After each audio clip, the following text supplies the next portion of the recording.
La pluie tambourinait doucement sur les vitres de la petite boutique de fleurs d'Élodie Morel, créant une mélodie apaisante qui accompagnait ses gestes délicats.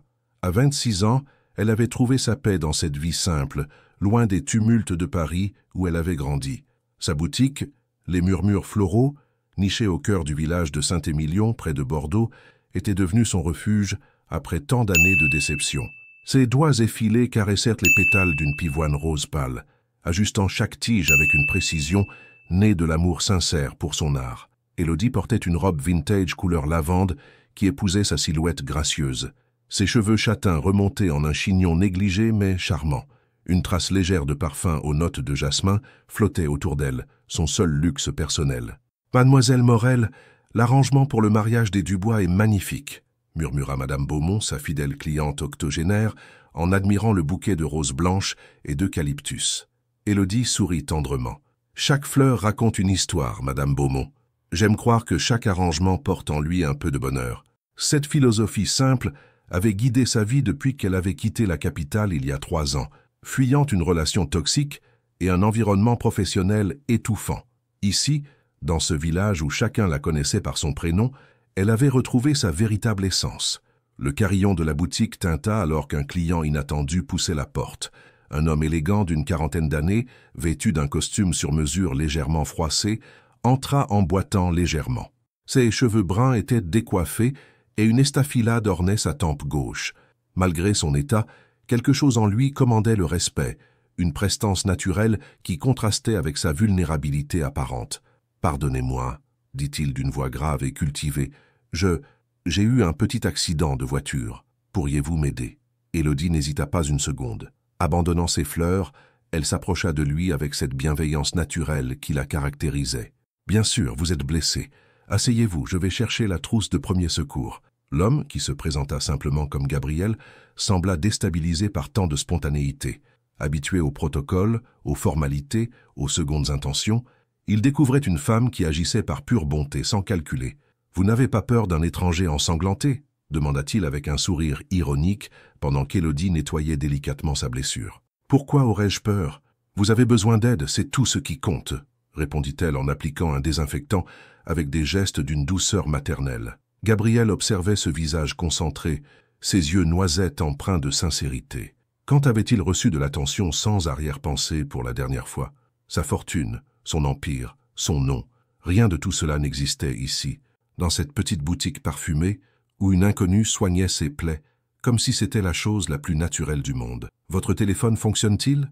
Vous devez prévenir quelqu'un, » s'enquit Élodie, en terminant de panser sa tempe. Gabriel palpa sa veste déchirée. Son téléphone était brisé, éparpillé quelque part sur la route départementale où sa voiture avait dérapé. Pour la première fois depuis des années, il était complètement coupé de son monde, de ses obligations, de sa prison dorée. « Il est détruit, » avoua-t-il. « Et vous ne me reconnaissez vraiment pas ?» Élodie le regarda avec curiosité. « Devrais-je? Êtes-vous célèbre ?» Elle rit doucement. « Je ne suis pas très connecté au monde extérieur.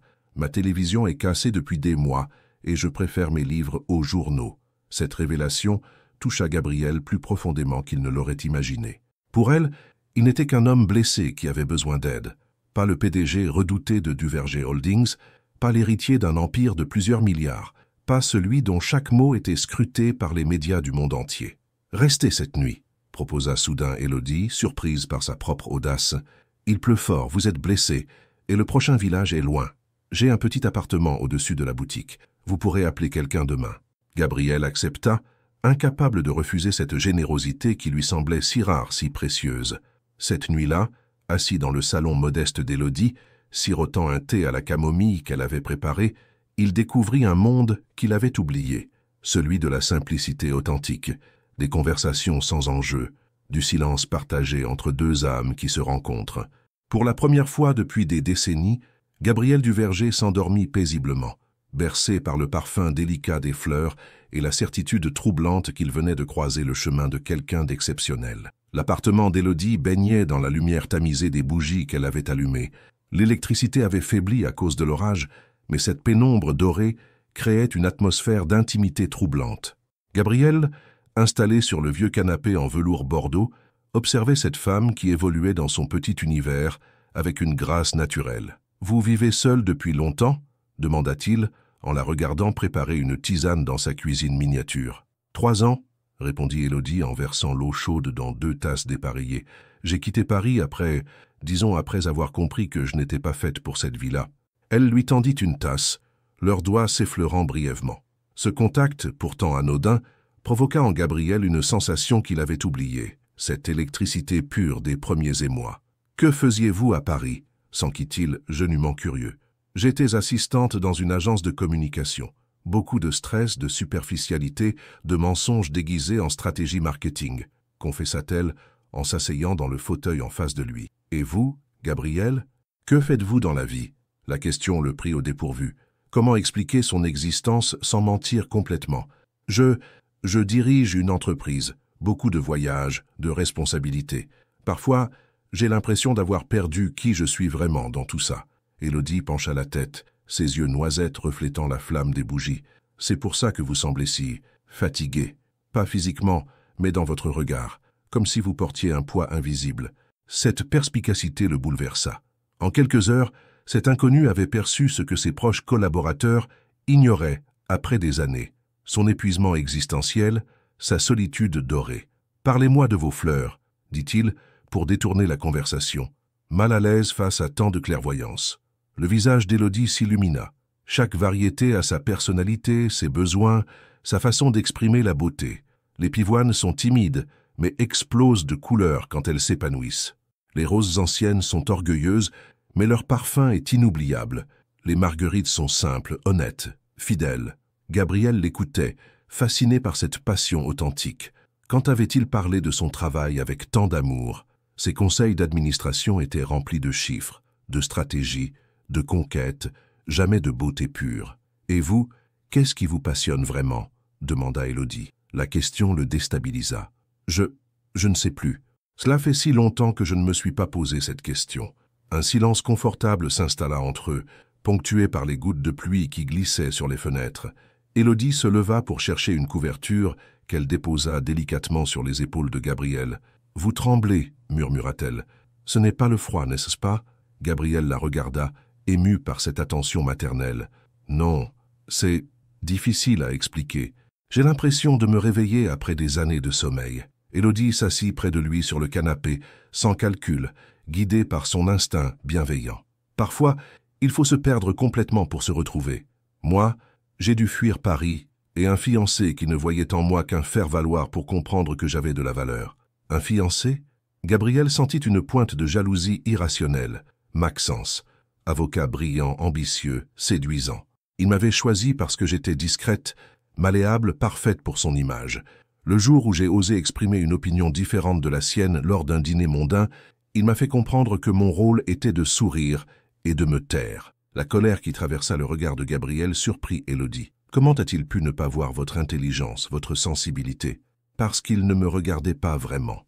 Pour lui, j'étais un accessoire. Elle sourit tristement. Cette nuit-là, j'ai compris que je méritais mieux, que nous méritons tous d'être vus et aimés pour ce que nous sommes. Gabriel posa sa main sur la sienne. Il était aveugle. Ce geste simple, cette affirmation sincère, touchèrent Élodie plus profondément qu'elle ne l'aurait imaginé. Cet homme blessé, ce parfait inconnu, la regardait avec plus de respect et d'admiration que celui qui avait partagé sa vie pendant 2 ans. Les heures passèrent sans qu'ils s'en aperçoivent. Ils parlèrent de tout et de rien, de livres préférés, de peurs d'enfance, de rêves abandonnés. Gabriel découvrait le plaisir de la conversation désintéressée, du partage sans enjeu. Élodie, elle, s'émerveillait de l'intelligence subtile de cet homme qui cachait une profonde vulnérabilité sous ses manières raffinées. Vers 3 heures du matin, épuisés par cette nuit d'échanges intenses, ils s'endormirent sur le canapé. Gabriel, la tête posée contre l'épaule d'Élodie, respirait pour la première fois depuis des années un parfum de paix authentique. Elle, bercée par sa respiration régulière, sentait naître en elle un sentiment qu'elle croyait définitivement enterré. Quand elle ouvrit les yeux au petit matin, Gabriel était parti. Seule restait une note griffonnée sur un morceau de papier. « Merci pour cette nuit. Vous m'avez rappelé qui j'étais avant de devenir qui je suis. Je n'oublierai jamais.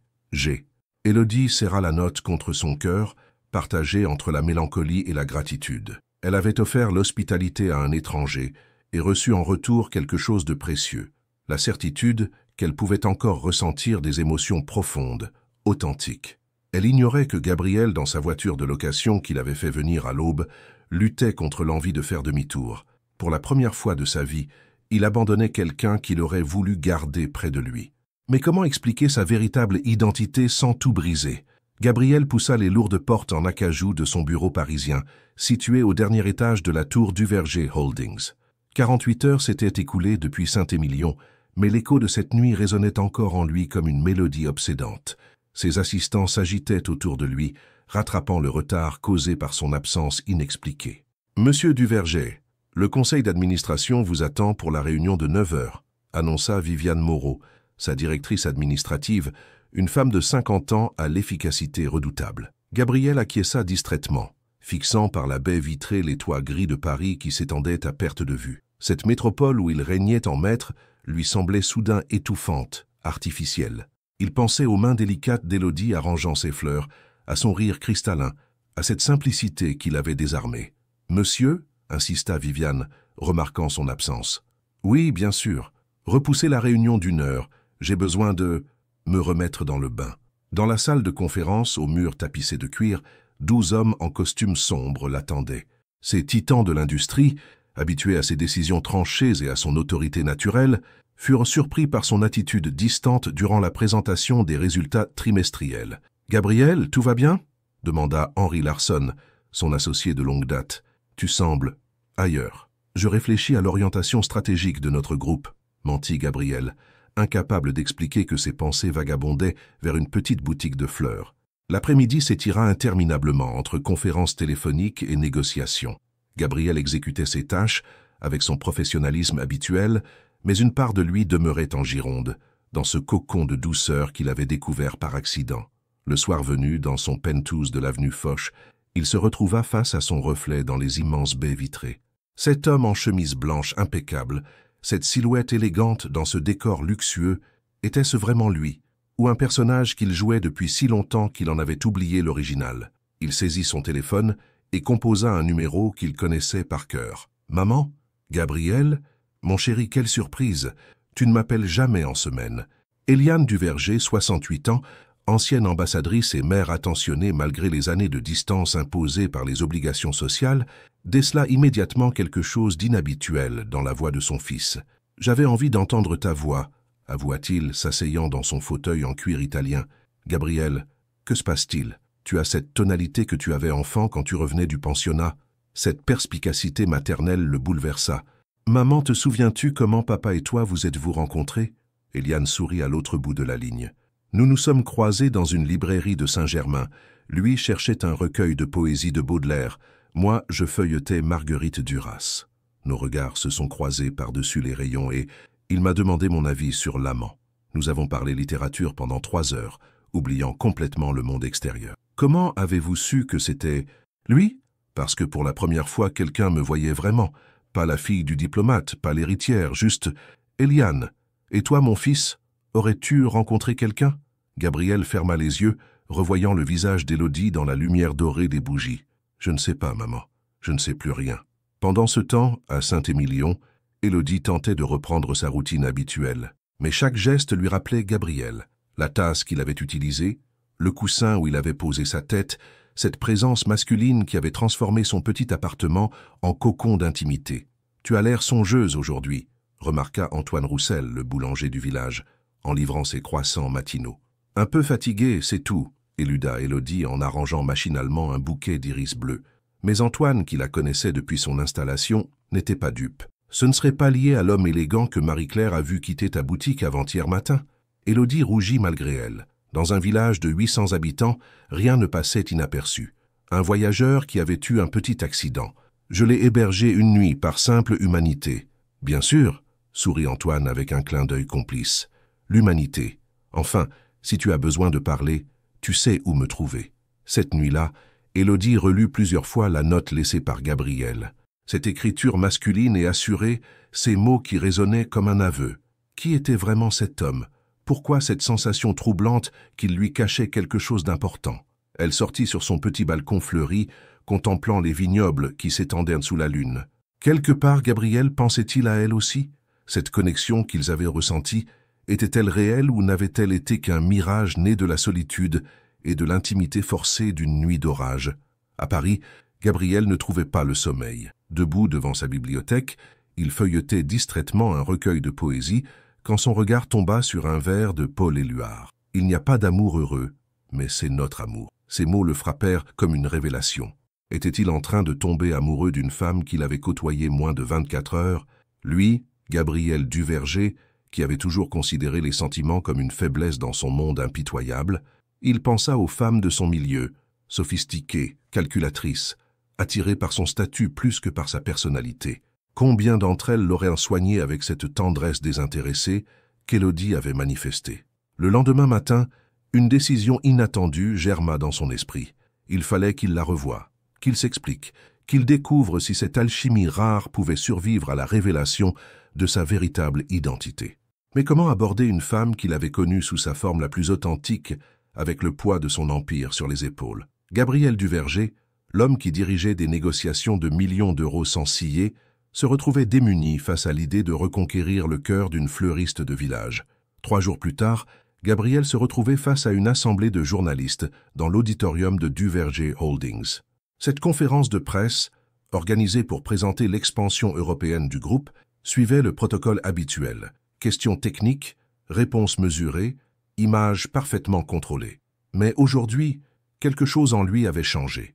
Depuis son retour de Saint-Émilion, il ne parvenait plus à jouer ce rôle de magnate impassible avec la même conviction. « Monsieur Duverger », lança Juliette Morvan, journaliste économique réputée, « vos concurrents affirment que votre groupe manque de vision à long terme.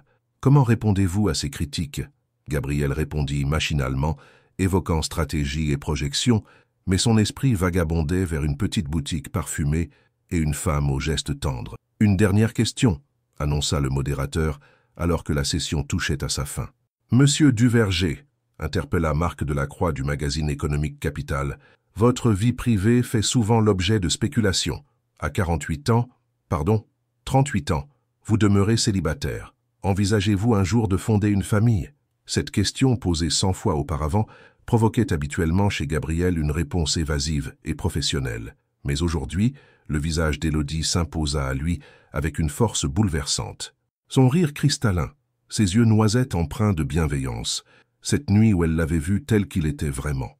Un silence inhabituel s'installa dans l'auditorium. Gabriel fixait les caméras, conscient que ses prochains mots seraient diffusés dans toute la France, peut-être au-delà. Viviane Moreau, debout sur le côté, lui lançait des regards inquiets.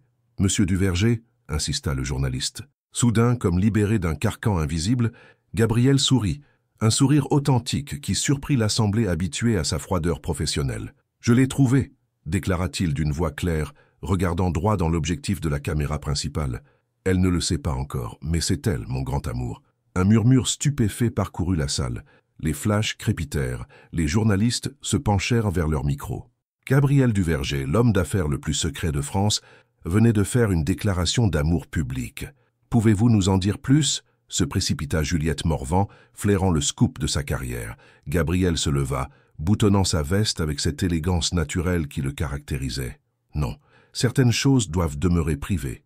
Merci de votre attention. » Il quitta l'estrade sous le feu des questions, laissant derrière lui un auditoire en effervescence et des journalistes survoltés. Dans sa limousine qui l'emmenait loin de ce chaos, Gabriel ressentait un mélange d'exaltation et d'appréhension. Il venait de franchir un point de non-retour, de révéler au monde entier l'existence de sentiments qu'il découvrait lui-même. À Saint-Émilion, Élodie arrangeait paisiblement un bouquet de dahlias pour le mariage de fin de semaine, quand son téléphone portable se mit à vibrer de manière incessante. Messages, appels, son petit monde tranquille explosait soudainement d'activité. « Élodie! Élodie !» cria Madame Beaumont en faisant irruption dans la boutique, essoufflée. « Tu as vu les informations?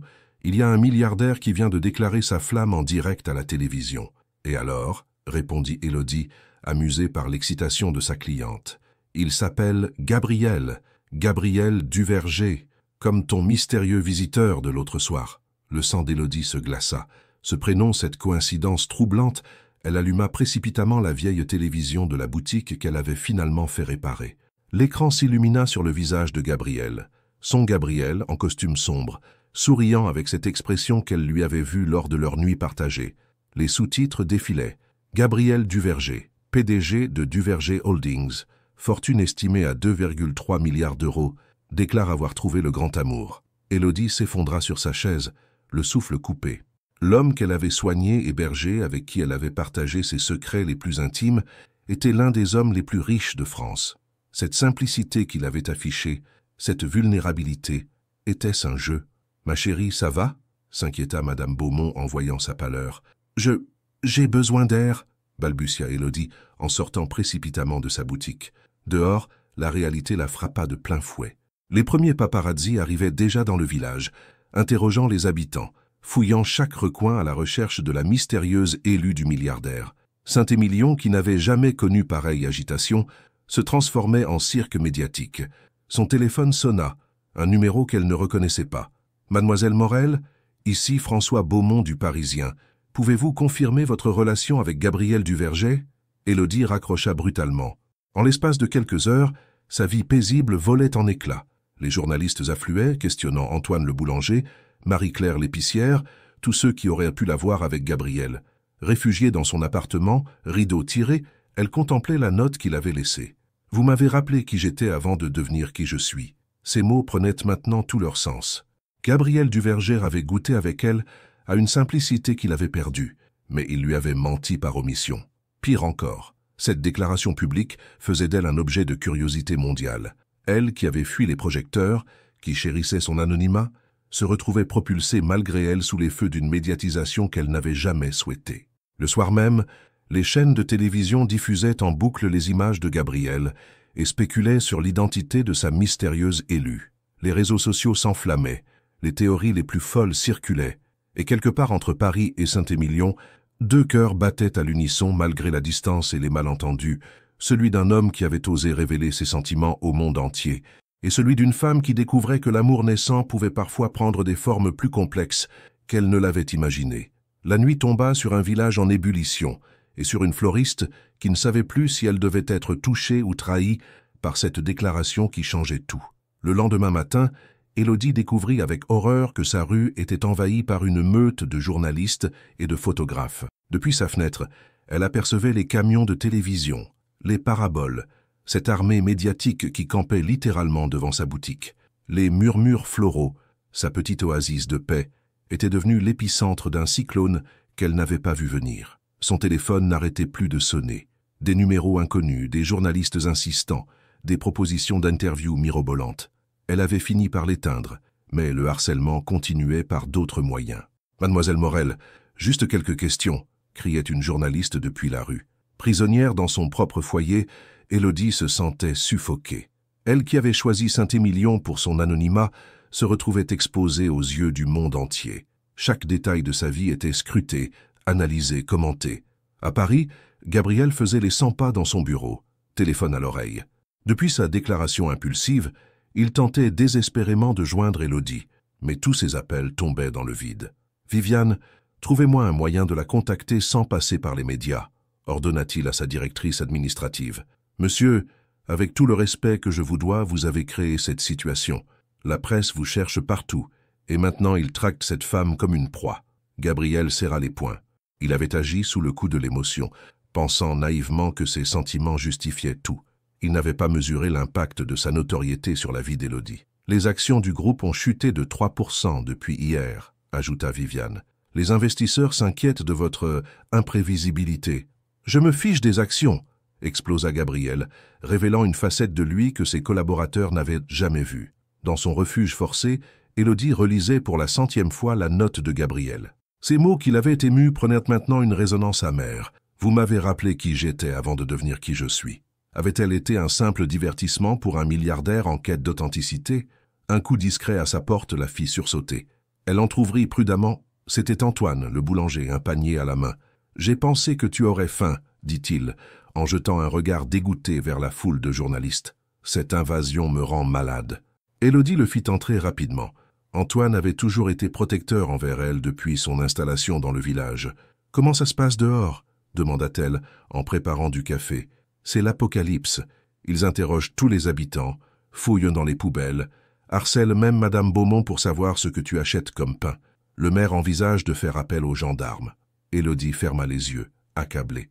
Je ne voulais pas que le village subisse ça à cause de moi. Écoute-moi bien, dit Antoine en posant une main paternelle sur son épaule. Tu n'as rien fait de mal. C'est ce milliardaire qui a créé ce chaos en s'affichant sans te demander ton avis. Cette observation toucha le cœur du problème. Gabrielle avait disposé de ses sentiments publiquement, l'exposant malgré elle à une notoriété qu'elle n'avait jamais souhaitée. L'après-midi, la situation empira. Une chaîne de télévision avait diffusé d'anciennes photos d'Élodie, trouvées sur les réseaux sociaux de ses anciens collègues parisiens. Son visage était maintenant partout, sa vie privée étalée sans son consentement. Elle découvrit avec stupeur un article du magazine People Gala titrant « Qui est Élodie Morel ? La mystérieuse conquête du milliardaire Gabriel Duverger ». L'article détaillait son parcours, sa rupture avec Maxence. Même son choix de quitter Paris était analysé et romancé. « Ils font de moi un personnage de conte de fées », murmura-t-elle écœurée. Le soir venu, n'en pouvant plus, elle décida d'agir. Elle ralluma son téléphone et composa le numéro du siège social de Duverger Holdings. « Bonjour, je souhaite parler à Gabriel Duverger. Dites-lui que c'est Élodie Morel. » Quelques minutes plus tard, sa voix grave résonnait dans l'écouteur. « Élodie, mon Dieu, j'essaie de vous joindre depuis hier. Comment allez-vous ? » »« Comment je vais ?» Sa voix tremblait de colère contenue. « Gabriel, ou devrais-je dire Monsieur Duverger, ma vie est devenue un enfer à cause de votre déclaration. » Un silence pesant s'installa. « Élodie, je suis désolé. Je n'avais pas réfléchi aux conséquences. J'étais tellement bouleversé par ce que j'avais ressenti avec vous que vous avez décidé de faire de moi un spectacle public, l'interrompit-elle. Savez-vous qu'il y a 20 journalistes devant chez moi, que je ne peux plus sortir de ma boutique, que tout le village subit cette invasion à cause de votre coup de tête? Je vais arranger ça, je vais faire une déclaration. Démentir? Non, cria-t-elle. N'arrangez rien. Vous avez déjà fait assez de dégâts. Cette nuit que nous avons partagée, était-ce réel ou étiez-vous en train de jouer avec moi? Élodie, cette nuit a été la plus authentique de ma vie. Pour la première fois, quelqu'un me voyait vraiment, pas mon compte en banque. C'est pour ça que vous m'avez menti. Vous vous êtes présenté comme un simple voyageur alors que vous êtes l'une des personnes les plus riches de France. Gabrielle encaissa le coup. Elle avait raison. Il avait menti par omission, même si ses intentions étaient pures. Je voulais vous protéger de tout ça, avoua-t-il. Mon monde, ma notoriété, je savais que ça changerait tout entre nous. Et maintenant, vous croyez que je peux avoir des sentiments sincères pour quelqu'un qui a fait exploser ma vie privée sans mon consentement? Les larmes coulaient sur les joues d'Élodie. Cette conversation révélait l'ampleur du fossé qui s'était creusé entre eux. « Laissez-moi venir vous expliquer », supplia Gabrielle, face à face, loin de cette folie médiatique.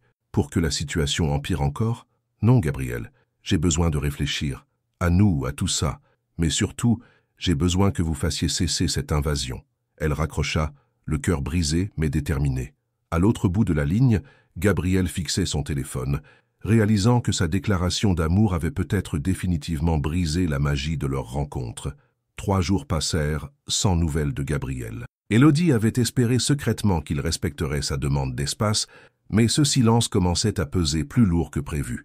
Les journalistes campaient toujours devant sa boutique, mais leur nombre avait légèrement diminué face à l'absence de développement spectaculaire. Ce matin-là, assise dans sa cuisine, Élodie sirotait son thé en contemplant les vignobles par sa fenêtre arrière, la seule vue qui lui restait sans objectifs indiscrets.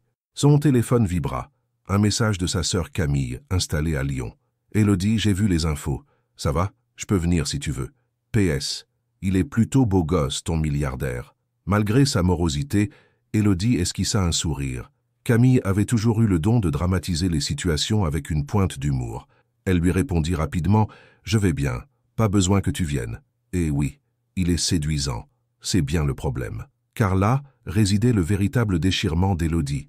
Elle ne pouvait nier les sentiments qui avaient germé cette nuit-là.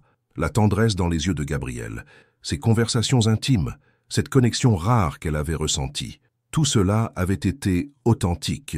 Mais comment faire confiance à un homme qui avait bâti sa fortune sur la stratégie et qui l'avait précipité dans un chaos médiatique sans la consulter? Un coup énergique à sa porte la fit sursauter. Ce n'était pas le style discret d'Antoine. Elle entr'ouvrit prudemment et découvrit une femme élégante d'une 60aine d'années, aux cheveux argentés impeccablement coiffés, vêtue d'un tailleur Chanel. « Mademoiselle Morel, je suis Éliane Duverger, la mère de Gabriel. Puis-je entrer?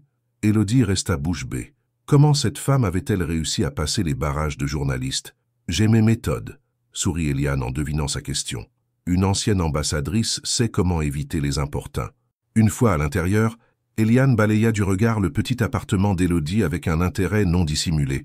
Son expression ne trahissait ni condescendance ni jugement, juste une curiosité bienveillante. « Puis-je vous offrir du thé ?»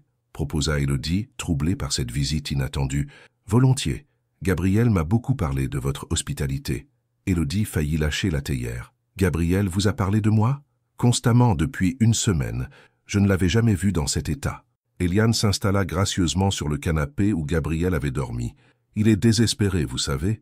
Madame Duverger, je ne pense pas que... Appelez-moi Eliane, s'il vous plaît, et écoutez-moi avant de me renvoyer. » Sa voix, bien que douce, portait cette autorité naturelle des femmes habituées à être entendues. « Mon fils a commis une erreur terrible en vous exposant ainsi. Il le reconnaît pleinement. Alors pourquoi ne vient-il pas s'expliquer lui-même? Parce que vous lui avez demandé de vous laisser tranquille. Gabriel est beaucoup de choses, impulsif, parfois arrogant, certainement têtu, mais il respecte la parole donnée. » Élodie servit le thé, ses mains tremblant légèrement. La présence de cette femme distinguée dans son univers simple créait un contraste saisissant. « Que voulez-vous de moi, Eliane? Comprendre qui vous êtes. Savoir si vous ressentez quelque chose pour mon fils ou si tout ceci n'est qu'un malentendu amplifié par les médias. » La question directe déstabilisa Élodie. « C'est compliqué.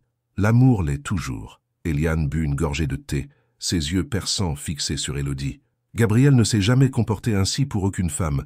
Cette déclaration publique, c'était complètement irrationnel de sa part. Justement, comment puis-je faire confiance à quelqu'un d'aussi imprévisible?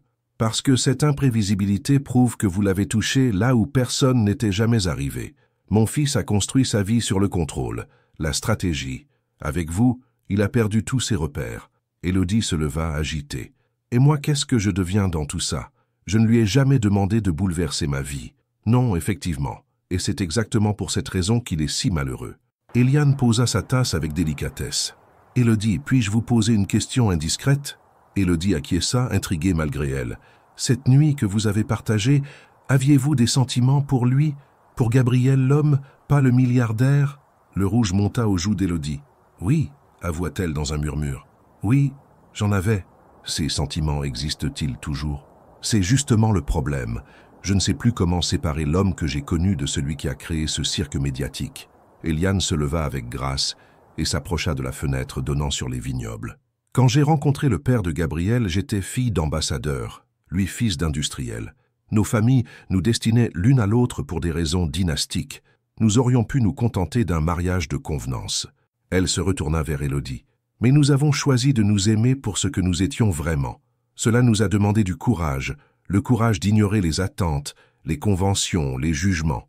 Votre situation était différente. Vous évoluiez dans le même monde. Détrompez-vous. Moi aussi, j'ai dû apprendre à naviguer dans un univers qui n'était pas le mien. L'amour véritable exige parfois qu'on sorte de sa zone de confort. » Un silence pensif s'installa. Dehors, Élodie entendait les conversations des journalistes qui montaient à la garde. « Que me proposez-vous exactement ?» demanda-t-elle finalement. « Une conversation, avec Gabriel.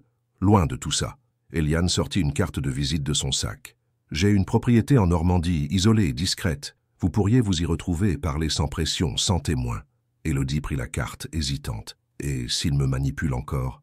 Alors vous repartirez. Mais au moins, vous saurez à quoi vous en tenir définitivement. » Après le départ d'Eliane, Élodie demeura longtemps assise, la carte entre les mains. Cette femme était venue lui offrir ce qu'elle n'avait pas osé espérer, une chance de comprendre, loin du bruit et de la fureur médiatique. Mais était-elle prête à prendre ce risque, à revoir Gabriel en sachant que sa présence réveillerait tous ces sentiments qu'elle tentait de maîtriser? La nuit tombait sur Saint-Émilion quand elle prit sa décision. Elle composa le numéro inscrit sur la carte. « Eliane, c'est Élodie. J'accepte votre proposition. » Le manoir des Duverger en Normandie se dressait majestueusement au cœur d'un parc centenaire, loin de toute route passante. Élodie arriva en fin d'après-midi, après avoir quitté Saint-Émilion à l'aube par une sortie dérobée, qu'Antoine lui avait aménagée par les jardins de derrière. Ses mains tremblaient légèrement sur le volant de sa vieille Citroën. Dans quelques minutes, elle reverrait Gabriel. L'homme qui avait bouleversé sa vie en une nuit, puis l'avait précipité dans un chaos qu'elle n'avait jamais souhaité. Eliane l'accueillit sur le perron de pierre blonde, élégante dans un ensemble en cachemire couleur crème. « Vous êtes venu ?» dit-elle simplement, avec un sourire soulagé. « Gabriel est dans la bibliothèque. Il vous attend depuis ce matin. »« Comment va-t-il » demanda Élodie malgré elle, comme un homme qui a peur de perdre la seule chose qui compte vraiment pour lui. Élodie suivit Eliane à travers des couloirs ornés de portraits d'ancêtres et de tapisseries d'Aubusson. Ce décor fastueux lui rappelait cruellement l'abîme social qui la séparait de Gabriel. Comment avait-elle pu oublier cette nuit magique qu'il appartenait à ce monde de privilèges? La bibliothèque était une pièce somptueuse, aux murs tapissés de livres reliés cuir. Gabriel se tenait debout devant la cheminée, dos à l'entrée, contemplant les flammes. Il portait un simple pull en cachemire marine et un pantalon de velours côtelé, une tenue décontractée qui ne parvenait pas à masquer sa tension. « Gabriel !» annonça doucement sa mère avant de se retirer discrètement. Il se retourna lentement. Élodie eut le souffle coupé en retrouvant ce visage qui avait hanté ses pensées. Les traits tirés, les yeux cernés, il semblait avoir vieilli de 10 ans en une semaine. « Élodie, » murmura-t-il, « merci d'être venue. Je ne savais plus comment vous approcher, sans aggraver les choses. » Il se faisait face, séparés par quelques mètres qui paraissaient des kilomètres. Élodie, dans sa robe simple couleur bordeaux, se sentait minuscule dans cette pièce imposante. « Votre mère peut être très convaincante, » répondit-elle, tentant de maîtriser l'émotion qui montait en elle. « Elle vous a dit la vérité. Je suis désespéré. » Gabriel fit un pas vers elle, puis s'arrêta, respectant la distance qu'elle semblait vouloir maintenir. « Élodie, je sais que j'ai tout détruit. Cette déclaration publique, c'était de la folie pure. Pourquoi l'avoir fait ?» Gabriel passa une main dans ses cheveux, geste qu'elle lui avait vu faire cette fameuse nuit quand il cherchait ses mots. « Parce que cette question sur ma vie privée m'a rappelé brutalement que j'étais en train de vous perdre, que cette nuit extraordinaire que nous avions partagée risquait de n'être qu'un souvenir, et l'idée de retourner à ma vie d'avant, sans vous, me terrifiait. Mais vous ne m'aviez même pas demandé ce que je ressentais. Vous avez disposé de mes sentiments publiquement, comme si j'étais un objet vous appartenant. » La voix d'Élodie tremblait de colère contenue. Gabriel encaissa le reproche, sachant qu'il était mérité. « Vous avez raison. J'ai agi en égoïste, en homme habitué à prendre des décisions seul. Dans mon monde, quand on veut quelque chose, on l'annonce, on le revendique. Je n'ai pas pensé que vous pourriez ne pas vouloir de cette exposition. Votre monde, justement. Parlons-en. » Élodie s'approcha des rayonnages, caressant distraitement les reliures anciennes. « Pourquoi ne m'avoir rien dit de votre véritable identité? Parce que pour la première fois de ma vie, quelqu'un me regardait sans voir Gabriel Duverger, le milliardaire. Vous voyez juste, Gabriel, l'homme blessé qui avait besoin d'aide. C'était si précieux que j'ai voulu préserver cette magie le plus longtemps possible. » Il s'approcha d'elle, sa voix se faisant plus grave, plus intime. « Élodie, cette nuit dans votre appartement, j'ai retrouvé qui j'étais avant de devenir ce que les obligations familiales et les responsabilités avaient fait de moi. Vous m'avez redonné ma simplicité, ma capacité à m'émerveiller d'une conversation sincère, d'un geste tendre. » Élodie se retourna vers lui. Leur visage n'était plus qu'à quelques centimètres. Elle pouvait sentir cette présence masculine troublante qui l'avait tant émue. Et maintenant, comment pourrais-je faire la différence entre l'homme sincère et le stratège habitué à obtenir ce qu'il veut? En me mettant à l'épreuve. Gabriel tendit la main vers son visage, s'arrêtant juste avant de la toucher. « En me laissant vous prouver que mes sentiments sont réels. » Comment? En renonçant à tout ce qui nous sépare, à cette vie dorée qui vous impressionne autant qu'elle vous repousse. Élodie écarquilla les yeux. « Que voulez-vous dire ?» Gabriel recula d'un pas, plantant ses yeux dans les siens avec une intensité bouleversante. « Je veux dire que je suis prêt à abandonner Duverger Holdings, ce manoir, cet univers de privilèges. Je suis prêt à redevenir simplement Gabriel pour vous. Vous ne parlez pas sérieusement? Si, j'ai passé cette semaine à réfléchir à ce qui comptait vraiment. Mon empire, ma fortune, tout cela n'a plus aucun sens si c'est au prix de vous perdre. » Élodie recula, bouleversée par cette déclaration. « Gabriel, vous ne pouvez pas renier qui vous êtes pour moi. Ce serait un mensonge de plus. Alors aidez-moi à trouver un équilibre. Apprenez-moi à concilier mes responsabilités avec la simplicité que vous m'avez fait redécouvrir. » Ils restèrent silencieux un long moment, le poids de ces révélations flottant entre eux. Dehors, la nuit tombait sur le parc normand, et les flammes de la cheminée dansaient dans leurs yeux. « Élodie, » reprit Gabriel d'une voix presque inaudible, « cette nuit où vous m'avez soigné, où nous avons parlé jusqu'à l'aube, aviez-vous des sentiments pour moi ?» La question qu'elle redoutait, celle qui l'obligerait à une sincérité dont elle n'était pas sûre d'être prête. « Oui », avoua-t-elle dans un souffle. « Oui, j'en avais. Et c'est bien le problème. Ils sont toujours là, malgré ma colère, malgré ma méfiance. » Gabriel ferma les yeux, comme soulagé d'un poids immense. « Alors donnez-nous une chance. Une vraie chance, loin des médias, loin des pressions. Laissez-moi vous prouver que l'homme que vous avez connu cette nuit-là était le vrai Gabriel. » Élodie le regarda longuement, pesant chaque mot, chaque nuance de son expression. Dans cette bibliothèque feutrée, loin du tumulte qu'il avait créé, elle retrouvait celui qui l'avait ému, vulnérable, sincère, profondément humain sous le vernis de la réussite. « Une seule chance, dit-elle finalement. Mais à mes conditions. Mes conditions, répéta Élodie d'une voix ferme qui surprit Gabriel par sa détermination. Elle s'installa dans l'un des fauteuils en cuir de la bibliothèque, créant une distance physique nécessaire pour maintenir sa lucidité.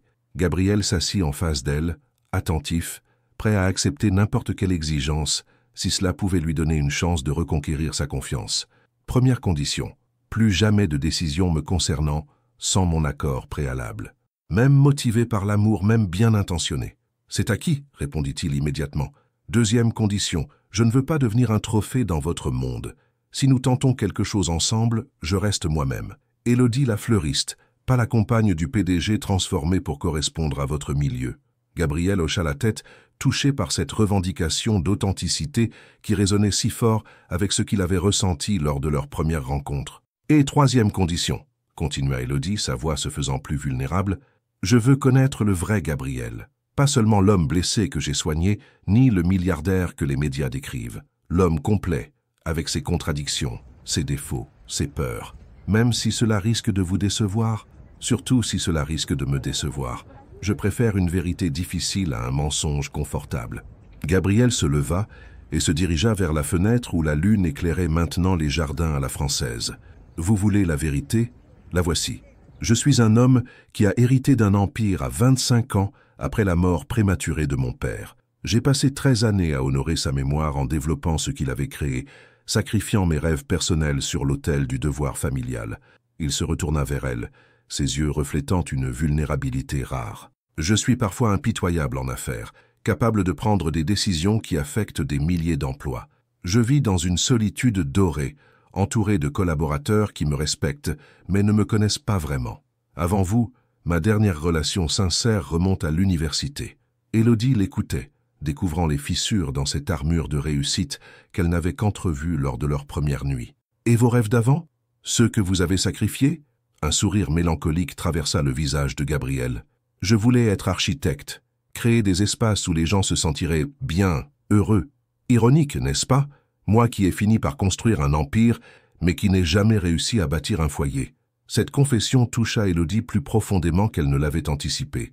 Elle reconnaissait dans ses regrets quelque chose de sa propre fuite de Paris, de sa recherche d'authenticité. Pourquoi me racontez-vous cela? Parce qu'avec vous, j'ai entrevu la possibilité d'être enfin complet. Pas seulement Gabriel Duverger le businessman, mais aussi Gabriel l'homme qui rêve encore parfois de dessiner des maisons au bord de mer. Élodie se leva à son tour, émue par cette sincérité qu'elle n'espérait plus. Elle s'approcha de lui, leurs silhouettes se reflétant dans les vitres anciennes. « Il y a une quatrième condition que je n'ai pas mentionnée, » dit-elle doucement. « Laquelle? Je veux que vous continuiez à être le PDG de Duverger Holdings. Renier qui vous êtes ne nous mènerait nulle part, mais je veux que vous appreniez à concilier vos responsabilités avec votre humanité. » Gabriel la regarda, stupéfait. « Vous ne voulez pas que j'abandonne tout ça? » « Non. Je veux que vous trouviez un équilibre, que vous deveniez l'homme d'affaires que votre père serait fier de voir, mais aussi l'homme que vous avez envie d'être. » Cette sagesse, cette capacité à voir au-delà des extrêmes, bouleversa Gabriel. Élodie ne lui demandait ni de renier son passé, ni de sacrifier son avenir, mais de réconcilier les différentes facettes de sa personnalité. « Et nous ?» demanda-t-il, en osant enfin s'approcher d'elle. « Comment voyez-vous la suite? Nous allons apprendre à nous connaître vraiment. Pas dans l'urgence d'une nuit d'orage, ni sous la pression médiatique. Lentement, sincèrement. » Gabriel tendit la main vers elle, et cette fois, Élodie ne recula pas. Leurs doigts s'entremêlèrent, geste simple, mais chargé de tous les possibles. « Je ne sais pas comment on fait ça, » avoua-t-il. « Construire une relation équilibrée entre deux mondes si différents. On apprend ensemble. Vous me montrez votre univers sans essayer de m'y transformer. Je vous fais découvrir le mien sans vous juger sur le vôtre. Ils restèrent ainsi, mains liées, regardant par la fenêtre les jardins endormis. Le silence n'était plus pesant mais apaisant, chargé de promesses. « Gabriel, » murmura Élodie, « il y a quelque chose que je dois vous dire aussi. »« Quoi ?»« Cette semaine où vous étiez absent, j'ai réalisé que j'étais tombée amoureuse de vous. Pas de votre fortune, pas de votre statut, mais de l'homme qui a partagé mes confidences et qui m'a regardée comme si j'étais précieuse. » Gabriel porta leurs mains jointes à ses lèvres, y déposant un baiser tendre. « Et moi, je suis tombé amoureux d'une femme qui m'a rappelé que la vraie richesse n'est pas dans un compte en banque, mais dans la capacité à voir la beauté simple de la vie. » Dehors, un hibou ulula dans la nuit normande. À l'intérieur, deux cœurs blessés commençaient à guérir, unis par l'espoir fragile mais sincère d'un amour qui pourrait transcender leurs différences. « Alors nous essayons » demanda Gabriel. « Nous essayons » confirma Élodie, « mais à notre rythme, selon nos règles. » Pour la première fois depuis des semaines, Gabriel sourit, non pas le sourire contrôlé de ses apparitions publiques, mais celui, spontané et lumineux, qu'Élodie avait découvert cette première nuit.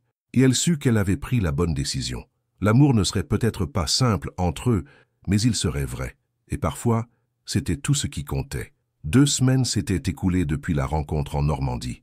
Gabriel et Élodie avaient décidé de construire leur relation loin des regards indiscrets, communiquant par téléphone chaque soir et s'envoyant des messages tout au long de la journée. Cette approche progressive permettait à Élodie de retrouver une certaine sérénité, tandis que Gabriel apprenait la patience, vertu qu'il n'avait jamais dû cultiver dans le monde impitoyable des affaires. Ce matin-là, Élodie ouvrait enfin sa boutique après ces semaines de siège médiatique.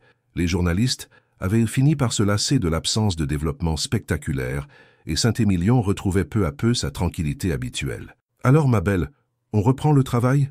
lança Antoine en poussant la porte, un sourire complice aux lèvres. « Il était temps », soupira Élodie en humant avec plaisir le parfum de ces fleurs qu'elle avait tant manqué. « J'ai l'impression d'avoir été coupée de ma respiration pendant des siècles. » Elle s'affairait à composer un arrangement de roses blanches et d'eucalyptus quand son téléphone sonna.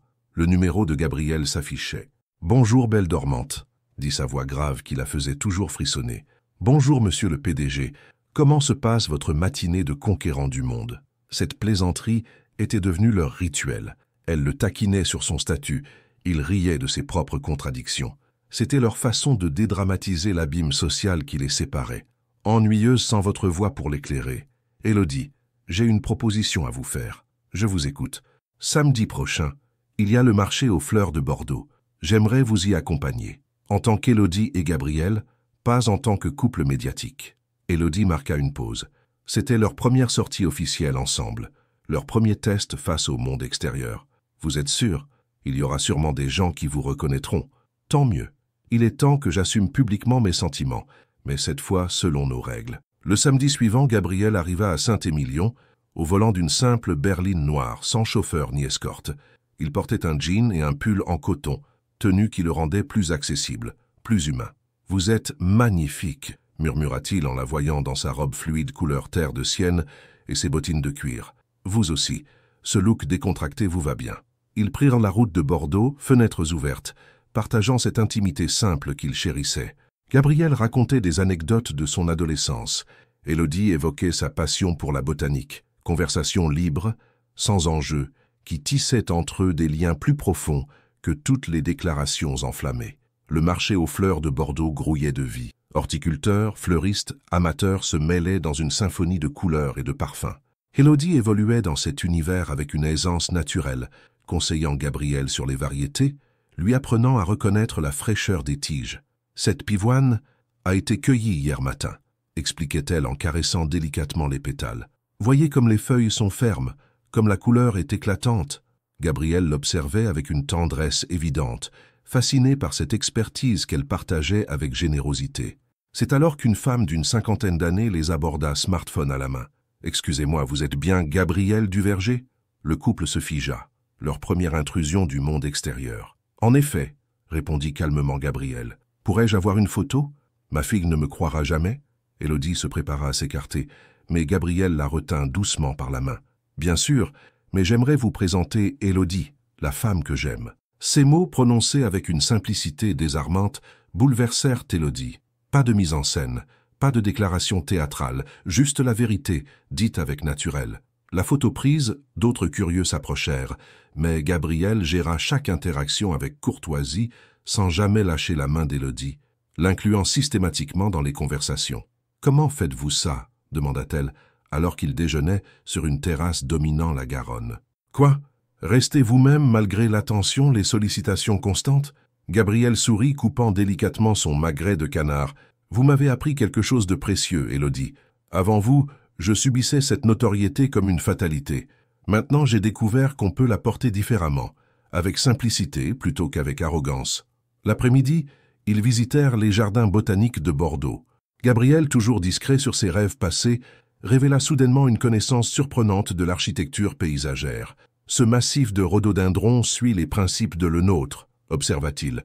Regardez comme la perspective est calculée pour guider l'œil vers ce point de fuite. » Élodie s'arrêta net. « Vous connaissez vraiment l'architecture ?» Gabriel rougit légèrement. « J'ai gardé quelques livres de mes études. Parfois, le soir, je dessine encore quelques projets. C'est thérapeutique. Montrez-moi. »« Pardon ? Ce soir, chez vous ou chez moi, montrez-moi vos dessins. Je veux connaître cette partie de vous que vous cachez. » Cette curiosité bienveillante toucha Gabriel au cœur. Élodie ne se contentait pas d'accepter ces différentes facettes. Elle voulait les comprendre, les découvrir. Le soir venu, dans l'appartement d'Élodie, Gabriel ouvrit un carnet de croquis qu'il avait apporté avec une timidité touchante. Les pages révélèrent des maisons aux lignes épurées, des jardins d'hiver, des espaces où nature et architecture dialoguaient harmonieusement. « Gabriel, c'est magnifique !» souffla Élodie en feuilletant les dessins. « Pourquoi avoir abandonné ça? Le devoir, les responsabilités, la peur de décevoir la mémoire de mon père. » Élodie posa le carnet et prit ses mains dans les siennes. « Et si au lieu d'abandonner, vous intégriez cette passion à votre entreprise? Duverger Holdings ne pourrait-il pas développer une branche architecture durable ?» Gabriel la regarda, ébahi par cette simplicité avec laquelle elle réconciliait ses contradictions. « Vous pensez que c'est possible? Je pense que vous avez le pouvoir de redéfinir votre empire selon vos vraies valeurs, et je pense que votre père serait plus fier de voir son fils épanoui que résigné. » Cette nuit-là, ils s'endormirent blottis l'un contre l'autre sur le canapé, environnés par les croquis de Gabriel et les fleurs séchées d'Élodie. Leurs deux univers commençaient enfin à se mélanger naturellement. Au réveil, Gabriel contempla le visage paisible d'Élodie dans la lumière dorée du matin. Pour la première fois depuis des années, il se sentait complet, homme d'affaires respecté et homme tout court, amoureux et aimé. « Merci » murmura-t-il contre ses cheveux. « De quoi » demanda-t-elle en ouvrant les yeux. « De me montrer qu'on peut être plusieurs personnes à la fois sans se mentir. » Élodie sourit et nicha sa tête au creux de son épaule. Dehors, Saint-Émilion s'éveillait doucement, et avec lui, l'espoir fragile mais réel d'un amour qui grandissait dans la vérité partagée. 6 mois plus tard, le soleil de mai inondait les jardins du château Margaux, où Gabriel avait organisé la première présentation officielle de Duverger Éco-Architecture, la nouvelle branche de son groupe dédié à la construction durable et respectueuse de l'environnement. Une cinquantaine d'invités, architectes, investisseurs, journalistes spécialisés, admiraient les maquettes exposées sous les tentes élégantes. Élodie évoluait avec grâce entre les présentoirs, expliquant avec passion les jardins verticaux et les toitures végétalisées qui accompagnaient chaque projet. Elle portait une robe d'un vert tendre qui épousait parfaitement sa silhouette, ses cheveux relevés en un chignon sophistiqué mais naturel. En 6 mois, elle avait appris à naviguer dans l'univers de Gabriel sans perdre son authenticité. « Mademoiselle Morel » l'interpella Julien Marchand, critique d'architecture renommé. « Comment expliquez-vous cette révolution dans l'approche de Duverger Holdings ?» Élodie sourit avec cette assurance tranquille qu'elle avait développée. « Il n'y a pas de révolution, monsieur Marchand, juste une réconciliation. » Gabriel a retrouvé sa passion première et l'a mise au service de ses responsabilités d'entrepreneur. De l'autre côté du jardin, Gabriel discutait avec Henri Larsson et d'autres membres du conseil d'administration. Son associé observait avec curiosité cette transformation de l'homme qu'il croyait connaître. « Tu es différent, Gabriel, plus vivant, si j'ose dire. L'amour change les perspectives, » répondit Gabriel en cherchant Élodie du regard. « Et les affaires? Cette nouvelle orientation, c'est rentable? Regarde autour de toi, Henri. Nous avons déjà 15 commandes fermes et les précommandes affluent. L'éco-architecture répond à une demande réelle du marché. » Gabriel s'interrompit pour saluer Eliane, arrivée accompagnée de Viviane Moreau, qui avait fini par adopter cette évolution avec son pragmatisme habituel. « Mon fils, » murmura Eliane en l'embrassant. « Ton père aurait été si fier de te voir ainsi épanouie. Merci, maman. Sans Élodie, je n'aurais jamais eu le courage de concilier mes rêves avec mes responsabilités. La présentation officielle débuta en fin d'après-midi. Gabriel prit la parole devant l'Assemblée, mais avant de commencer son discours, il chercha le regard d'Élodie dans la foule. Elle lui adressa ce sourire encourageant qui était devenu son ancrage dans tous les moments importants. « Mesdames et messieurs, commença-t-il, il y a 1 an, Duverger Holdings était une entreprise prospère, mais incomplète. Aujourd'hui, nous ajoutons à notre expertise une dimension qui nous tenait à cœur, créer des espaces où l'homme et la nature cohabitent harmonieusement.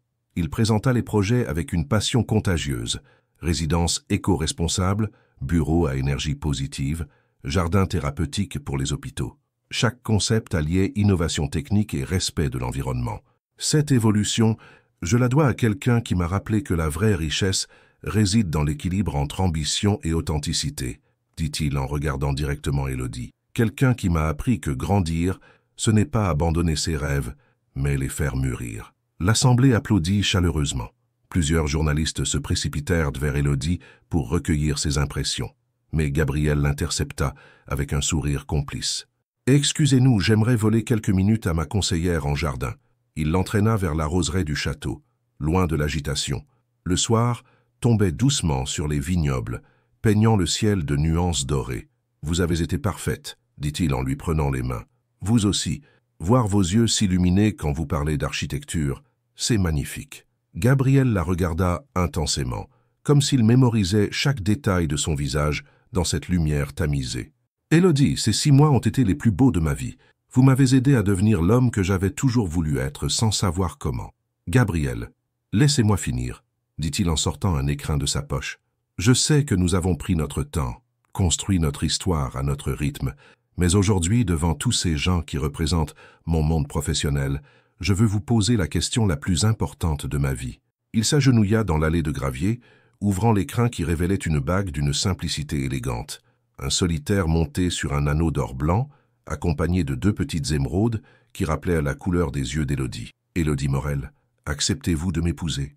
Non pas pour devenir Madame Duverger, mais pour continuer à être Élodie, la femme qui éclaire ma vie et qui m'a appris que l'amour véritable ne transforme pas, il révèle. » Les larmes montèrent aux yeux d'Élodie. Dans ce geste, elle reconnaissait tout le chemin parcouru depuis leur rencontre fortuite.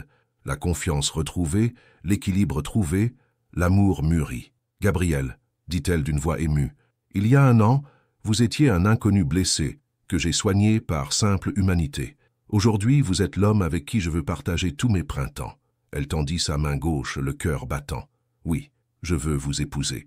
Oui, je veux construire notre vie ensemble, avec nos différences, nos rêves communs et cette complicité que nous avons créée. » Gabriel glissa la bague à son annulaire, puis se releva pour la prendre dans ses bras.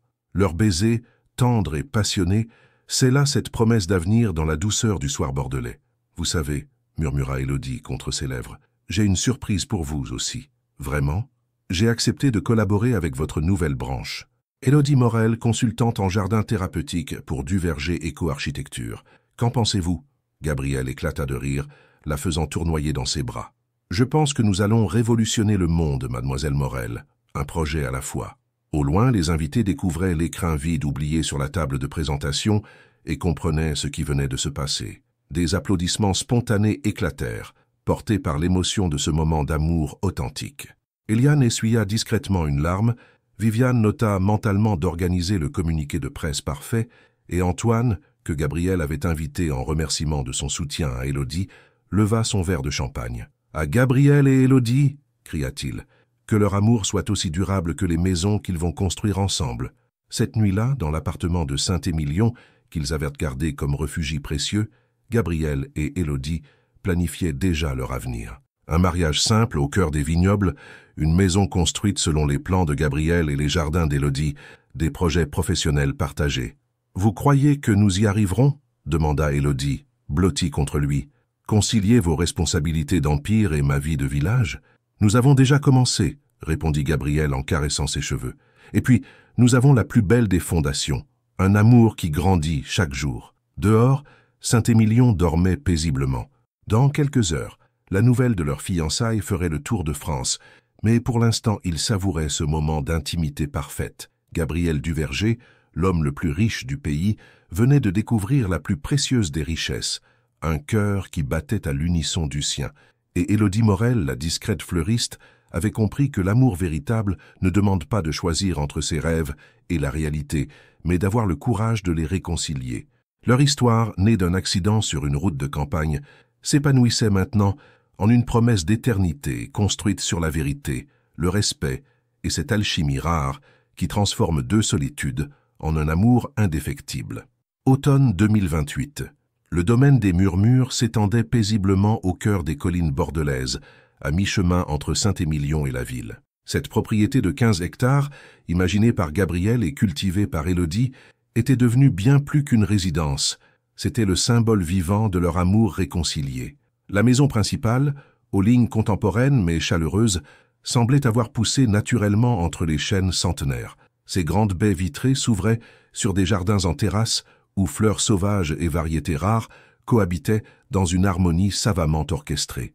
Gabriel avait dessiné chaque angle, chaque perspective, tandis qu'Élodie avait choisi chaque plante, créant un dialogue permanent entre architecture et nature. En cette matinée d'octobre, Élodie se promenait dans son jardin thérapeutique, une section spécialement conçue pour les enfants autistes qu'elle accueillait 2 fois par semaine. Ces ateliers de jardinage étaient devenus si réputés que des familles venaient de toute la région pour bénéficier de sa méthode douce, alliant contact avec la nature et développement sensoriel. « Maman, maman, regarde ce que j'ai trouvé !»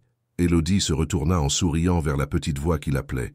Emma, leur fille de 18 mois, trottinait vers elle en brandissant triomphalement une coccinelle posée sur son petit doigt. Ses boucles châtaines dansaient au soleil, et ses yeux, un mélange troublant du vert d'Élodie et du gris de Gabriel, pétillaient de curiosité. « Oh, quelle jolie découverte, ma chérie !» s'exclama Élodie, en s'agenouillant pour être à la hauteur de sa fille. « Tu sais ce que mangent les coccinelles ?»« Des pucerons !» répondit fièrement Emma, répétant la leçon apprise la semaine précédente. Gabriel apparut sur la terrasse, une tasse de café à la main et un sourire attendri aux lèvres. Depuis la naissance d'Emma, il avait encore ralenti son rythme de travail, déléguant davantage à ses équipes pour profiter de ces moments familiaux qu'il chérissait plus que tous ses succès professionnels. « Mes 2 jardinières préférées sont déjà à l'ouvrage ?» lança-t-il en les rejoignant. « Papa, coccinelle !» gazouilla Emma en lui tendant sa petite main. Gabriel s'accroupit à son tour, contemplant avec émerveillement cette minuscule créature que sa fille observait avec tant de fascination. « Elle est magnifique, ma puce. Comme sa maman lui a appris, il faut la remettre sur ses fleurs pour qu'elle puisse travailler. » Ensemble, ils accompagnèrent Emma dans sa mission de relocation de la coccinelle. Ces instants simples, ces rituels du quotidien, constituaient le véritable trésor de Gabriel, lui qui avait longtemps cru que le bonheur se mesurait en chiffre d'affaires. « Au fait, » dit Élodie en se relevant et en époussetant sa robe de jardinage, « j'ai reçu une belle nouvelle ce matin. Le projet d'hôpital pédiatrique de Lyon a été approuvé. Ils veulent que nous concevions entièrement les espaces verts thérapeutiques. C'est formidable !» Gabriel la prit dans ses bras, Emma coincée entre eux dans un câlin familial. Duverger Éco-Architecture va pouvoir créer son premier grand projet hospitalier. En 3 ans, leur collaboration professionnelle avait dépassé toutes leurs espérances. Gabriel dirigeait la conception architecturale, tandis qu'Élodie développait les aspects paysagers et thérapeutiques. Leur création, résidences pour seniors, centres de rééducation, écoles alternatives, étaient devenues des références en France et commençaient à attirer l'attention internationale. « Il faudra que je me déplace à Lyon plusieurs fois par mois, » précisa Élodie. « Tu pourras t'occuper de mademoiselle ?»« Avec plaisir, d'ailleurs, maman propose de venir nous aider plus souvent. Elle adore sa petite fille. » Eliane, à 71 ans, s'était révélée une grand-mère attentionnée et moderne.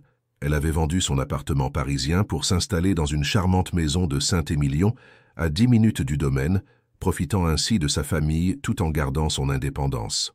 L'après-midi, comme chaque samedi, ils rendirent visite à leurs amis du village. Antoine, maintenant retraité, avait transmis sa boulangerie à son fils, mais continuait à venir prendre le café chez eux. Madame Beaumont, 85 ans, et toujours aussi alerte, régalait Emma d'histoires d'autrefois. « Tu te souviens ?» dit Élodie à Gabriel alors qu'ils regardèrent leur fille jouer dans le jardin public du village. « Quand tu me demandais si nous arriverions à concilier ton monde et le mien, finalement, nous avons créé le nôtre, répondit Gabriel en passant son bras autour de ses épaules. Un monde où Emma grandit avec tes ambitions et mes racines, tes projets et ma simplicité. Notre fille aura le meilleur des deux univers et surtout des parents qui s'aiment vraiment. Ce soir-là, après avoir couché Emma qui s'endormit en serrant contre elle un petit livre sur les jardins que Gabriel lui avait offert, le couple s'installa sur leur terrasse face au vignoble.